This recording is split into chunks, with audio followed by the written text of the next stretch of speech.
We want to wrap up and make sure you know the rules that apply to you and your schools. So what can't schools do? They can't discipline your speech or your clothing that expresses a view or an opinion unless it disrupts the functioning of the school or violates the neutral dress codes that Ben talked about.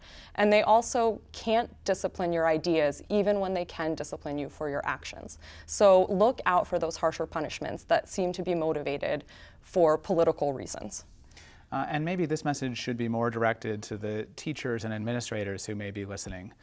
Just because a school may have the authority to impose a punishment doesn't mean that it actually should do so.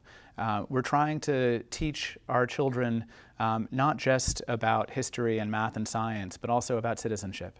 And what we've seen over the last few weeks for us has been really inspiring acts of citizenship by students. And sometimes discretion is really the best lesson that schools can teach.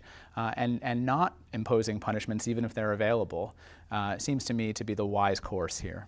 And another great lesson that schools can be teaching their students is that it's important to engage with really hard issues rather than silencing or censoring them. So we saw last week in Virginia, a group of students walked out after they disagreed with a school disciplining a teacher, actually, for talking about gun control in class.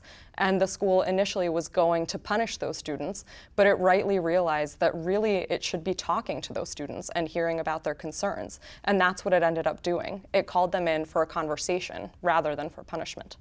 And some of you no doubt noticed, especially those of you who are focused on college applications, that a number of prominent colleges and universities made very clear on social media and elsewhere that they will not hold it against applicants if they're punished for their participation in these protests. And that was a message to students about the kind of students who they want in their universities, but it was also a message to schools saying that colleges don't think that punishment, or harsh punishment especially in this context, is appropriate or necessary at all.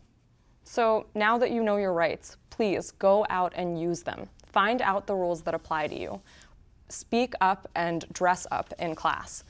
Protest all you want outside of school, and really just choose what feels comfortable for you to make your voice heard. Use your voice, use your rights, because that's what makes change.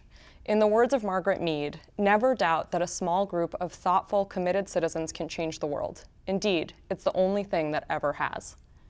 And if small groups of committed citizens can change the world, imagine all of you out there banding together as a kind of army to really make change that has been too long in coming. And if anyone's trying to get in the way of you banding together, or if there are just stories you want us to hear, please visit us at aclu.org/walkout or text walkout to 82623.